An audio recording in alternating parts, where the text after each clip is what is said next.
pertama kita harus lindungi diri kita sendiri. Terus begitu juga kita lindungi karyawan yang kerja di sini setiap hari ada di sini. Dan kita juga harus lindungi konsumen yang belanja di sini.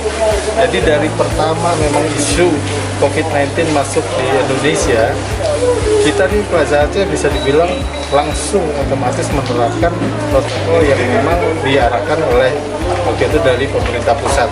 Kita melakukan pengecekan suhu, terus begitu juga pembelian hand sanitizer, dan juga kita melakukan penyemprotan ke seluruh area kita dengan disinfektan itu secara rutin, terus menerus tiap hari.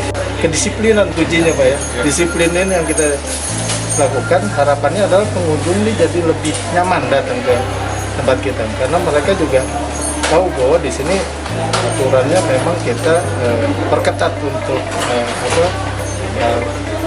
protokol ya, jadinya akhirnya mereka juga merasa nyaman datang ke sini, dan harapan kita memang tercegah ya, sama sekali tidak ada yang namanya penularan yang terjadi di Plaza Aceh ini.